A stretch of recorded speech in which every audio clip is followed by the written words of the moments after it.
with endless articles and documentaries about the greatness and achievements of the Islamic Empire, such as this one written by a well-known TV personality and academic, the title The Age of Brilliance. It is difficult to see if there were not other great empires that made contributions to human civilization. Nor do these articles consider the factors involved in Islam's rise or tell the full story of what or who actually contributed to world civilization or which one of these Muslims did, as there were many competing Islamic caliphates and schismatic Muslim groups that were vying for power at the same time, shown here. Some were in favour of pursuing non-Islamic knowledge such as the sciences, technology and medicine, whilst others not so much. So the term Islamic Empire or Muslim Caliphate is not monolithic as these articles make out when it comes to some of the positive contributions. Nor does it mention where that information actually came from. In the case of Islam and Muslims, it was mainly from the Greeks and Persians. Examples of this have been provided in previous videos. In addition, the next series of videos aims to do exactly that. Nonetheless, this article states for a period stretching over 700 years, the international language of science was Arabic, the language of the Quran. Going on to laud the Islamic world's achievements. The full link is below. Not only were there other great empires before the rise of Islam, far greater, such as the Greeks, who have been mentioned before, and their influence upon Islam, there is another one that Islam benefited from immensely, this being the Persian Empire. The first iteration of the empire is also known as the Achaemenid Empire, where it was at its greatest territorial extent under the rule of Darius I, also known as Darius the Great. It was the largest empire the world had ever seen at its time. They built many new roads, and in terms of their brilliance, a concept that is taken for granted nowadays. As far back as 500 BC, owing to its success militarily for a millennia, it systemized its military by possessing a national army of thousands of troops which were divided into regiments. More information can be found in this World History Encyclopedia article and in numerous scholarly journals. Unlike Islam, the Persian Empire, even at the height of its powers and strength, especially under Cyrus, was a tolerant one. He showed mercy toward the cities and kingdoms he conquered. He was known to spare the life of defeated kings and practiced religious and cultural tolerance toward the conquered people. Going against the convention of the time, he got rid of slavery by freeing enslaved people. An example of this is when he set the Jews free from their Babylonian captivity and facilitated their return to Israel. He also helped them build the Second Temple in Jerusalem by financing it. These actions earned him to become a notable figure in Jewish scriptures as a savior. He also established the first record of human rights edict called the Cyrus Cylinder, currently housed in the British Museum. More on its content and significance will be covered in detail in a future video. From the long list of firsts in this National Geographic article, it describes the Persian Empire as history's first superpower. It also mentions how before Alexander the Great or the Roman Empire, the Persian Empire existed as one of the most powerful and complex empires of the ancient world. In this article from the Smithsonian Magazine, it describes such was the power of Persia that in the classical world its powers rivaled Greece and Rome, going on to say it influenced and was influenced by the traditions of Greece and Rome. It also dominated ancient Egypt. Cyrus's son Cambyses II, who ruled from 530 BC, became the first Persian pharaoh in the year 525 BC, when he was victorious at the Battle of Pelusium, the first major battle between the Achaemenid Empire and ancient Egypt.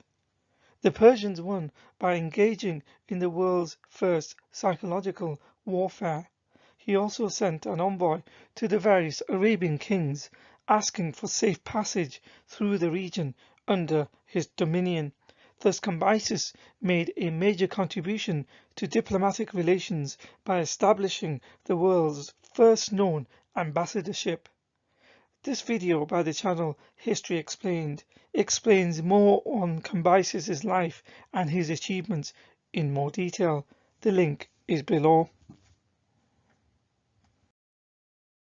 Contrary to articles such as these about the Muslim claim on how the world's first university was founded by Muslims, and that being by a Muslim woman in 859 AD. As seen in a previous video, supported by peer-reviewed journals and academic studies, it was in pre-Islamic Persia where the first university was founded nearly 400 years earlier, which went on to hugely contribute to medicine, technology and sciences.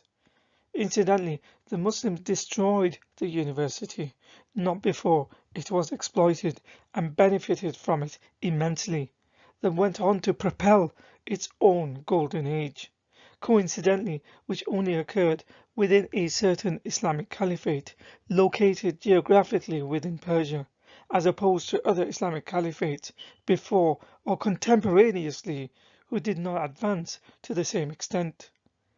Some evidence of the former claim about the first university being in Persia was covered in a previous video, and for the latter claim of only a select Muslim group or caliphate excelling in the sciences, evidence will be shown in a subsequent video.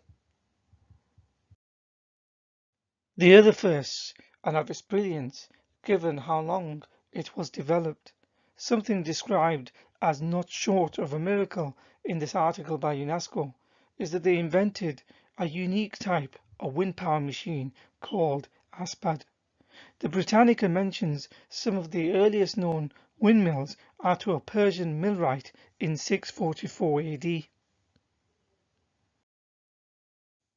In these reputable sources, it mentions how they developed the world's first postal service. It was also the first of the world's empires to emerge in the ancient Middle East, and were the first people to establish regular routes of communication between 3 continents, and therefore were the first to unify several people and cultures into one large heterogeneous state. Its architecture amongst the world's heritage sites and so on. In another article, it mentions some of the other firsts, such as the Persian Empire standardizing taxes and currency. There are too many achievements to name. The links to the articles are provided for further research.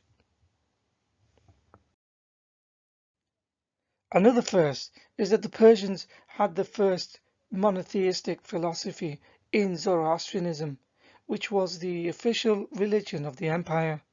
Unfortunately, as history has shown time and again, as soon as Islam arrived on the scene, although it borrows heavily from Zoroastrianism, it soon went into decline.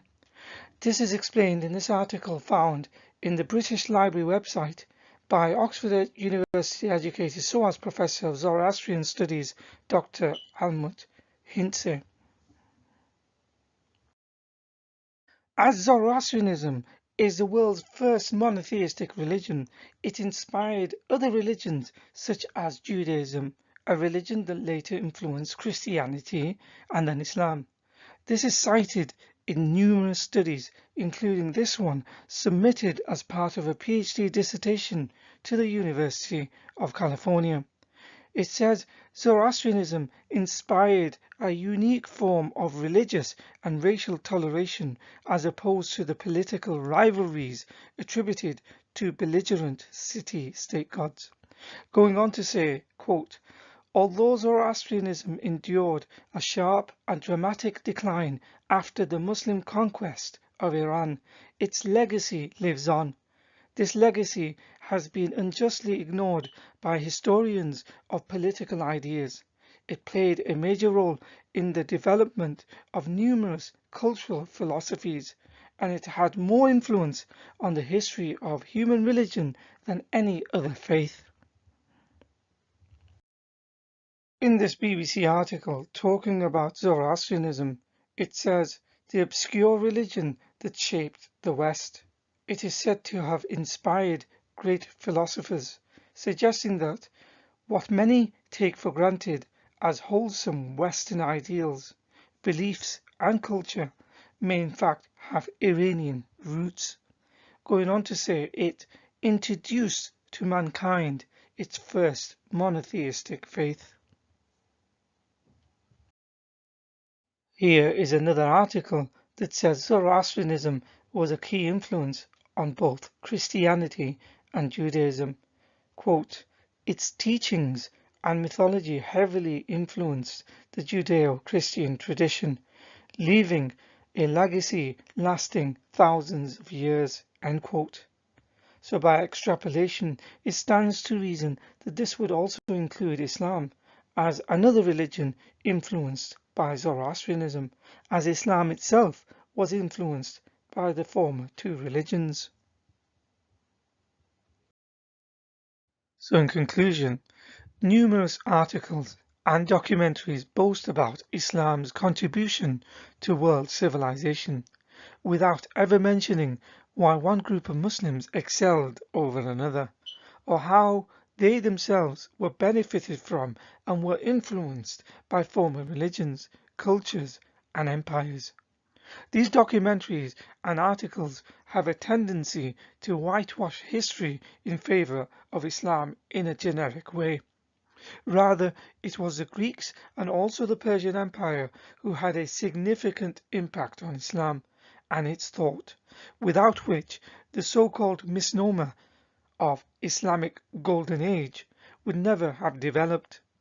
In regard to Islam, in other words, its core sources and apologists never credit these other great civilizations. Instead, it takes all the credit for itself and incorrectly attributes its advances and achievements to Allah, Muhammad, and Islam. The Persians were a greater empire. They accomplished feats that were only imitated by certain groups of Muslims centuries later and built upon. There were many firsts within the Persian Empire. At its height, it rivaled Greece, Rome, and Egypt. The Persian Empire's contribution to world civilization is immeasurable. The coming of Islam on the scene was disastrous to it. From the acts of destruction of the Gondishapur University, the actual first university in the world, to the despoliation of its architecture, to suppressing its ethic of learning, philosophy, tolerance, and innovation, to subverting its history, religion, and culture via a systematic series of suppression and subterfuge, to the widespread propaganda of claiming another's achievements as its own without giving credit to the source is nothing short of dishonest. This and many other iniquities of Islam, humanity, and civilization as a whole has never fully recovered from.